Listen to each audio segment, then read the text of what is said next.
Autoline Daily is brought to you by Borg Warner, feel good about driving. Bridgestone, your journey, our passion. Dow Automotive Systems, improving durability and increasing design flexibility with Betamate structural adhesives at dowbetamate.com. And by Hyundai, new thinking, new possibilities. Hello and thanks for joining us here at Autoline Daily. Later on in the show, we'll get to some of your questions and comments. But now let's get to the news. Looks like Ford is not the only automaker to miss its hybrid EPA ratings in the real world. The Honda Accord hybrid misses it by a mile, according to Consumer Reports. CR was impressed with Honda's hybrid, but says it averaged 40 miles per gallon instead of the 47 rating that it carries. Consumer Reports also panned the Subaru XV Crosstrek hybrid, saying it was only able to average 2 mpgs more than the non-hybrid version. And for the first time I can ever remember, Consumer Reports had positive things to say about diesels. The magazine was impressed with the Grand Cherokee diesel, especially its fuel economy, which averaged 6 mpgs better than the gasoline V6, and it also tested the BMW 328D. Even though its 0 to 60 time is slower than the gasoline version and it's a bit noisier, the magazine praised the fuel economy of the turbo diesel, which averaged 35 miles per gallon. Speaking of diesels, they are being blamed for high levels of pollution in Europe and other places. But a new report from the United Nations Economic Commission for Europe says diesels are really not the main problem. Health experts are concerned about unburned particles of hydrocarbons, generally referred to as PM 2.5 or PM 10.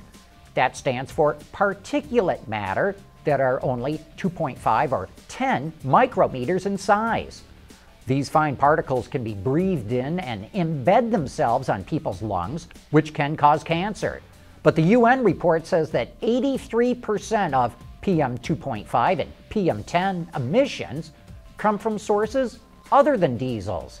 And I'd point out that US diesel emission standards for passenger vehicles mean that diesels are now as clean as gasoline engines. And the Euro 6 emission standards, which go into effect this year, bring Europe standards on a par with US standards. Hey, we're seeing a bit of a changing of the guard at Ford Design. Martin Smith, who's 64 years old and who has been running Ford's European design studios, will retire in another month. He's going to be replaced by Joel Piskowski, 45, who had been running Ford's Asia Pacific studios and its Global Advanced Studios. Piskowski started his career at General Motors, moved over to Hyundai, then ran Mercedes-Benz's Advanced Studio in California before going to Ford. I say, remember this name because this guy is going places. Have you ever wondered what a street-legal 4-passenger version of the DeltaWing race car would look like? Neither did we, but apparently the folks over at DeltaWing did. The company just released this one and only wild-looking image of a street-legal passenger version of the car. DeltaWing's performance targets are 0 to 60 miles an hour in about 6 seconds, 130-mile-an-hour top speed, and up to 70 miles per gallon when using a small displacement 4-cylinder engine that only produces between 85 and 110 horsepower. DeltaWing wants to partner with or license its technology to a major automaker instead of building it independently, and sounds to us that any OEM with a CAFE problem might be interested. Hyundai just pulled the wraps off a new large flagship luxury sedan for the Korean market it will introduce later this year. It's codenamed AG. The exterior design is another example of the automaker's Fluidic Sculpture 2.0 design language. And other than the fact that it's front-wheel drive, we don't know much else about the car. But we do find the name interesting. In Germany, AG is the equivalent of incorporated, like Daimler AG, BMW AG, or Audi AG. Maybe we're reading too much into this, but how interesting that Hyundai's flagship luxury car is codenamed AG. Hey, coming up next, it's time for You Said It.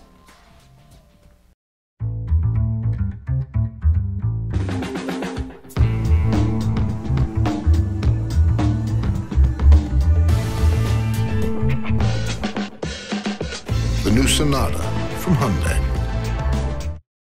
You already know that you can listen to Autoline's Industry Insight in places like YouTube and Stitcher, but did you know that you can also listen to it live in your car? It's simple. Just pair your smartphone with your vehicle's Bluetooth connection or plug into the aux jack. Then navigate to Autoline.tv using your phone's browser. Find the show you want to hear and click play, just like you would on your computer. This is Autoline After Hours with John McElroy. It's that easy. Never be disconnected from Autoline's top-notch insider information with Autoline on the go. And now it's time for some of your feedback.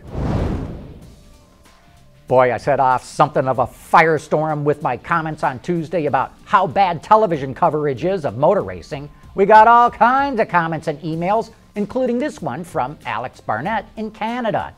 John, you mentioned how bad the TV coverage of the Indy 500, which I watched, and NASCAR 600, I just can't watch anymore.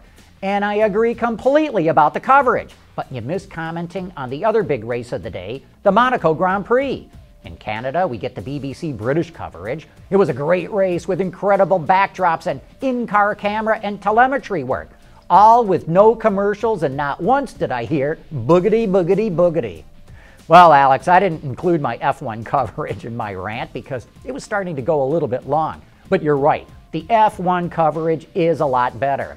Here in the US, we get F1 coverage via NBC Sports, which uses David Hobbs, Steve Matchett, and Lee Diffie. They do a commendable job, but we still get a few commercial interruptions and miss a lot of the action. Also, they seem to feel the need to explain the qualifying procedure every single time.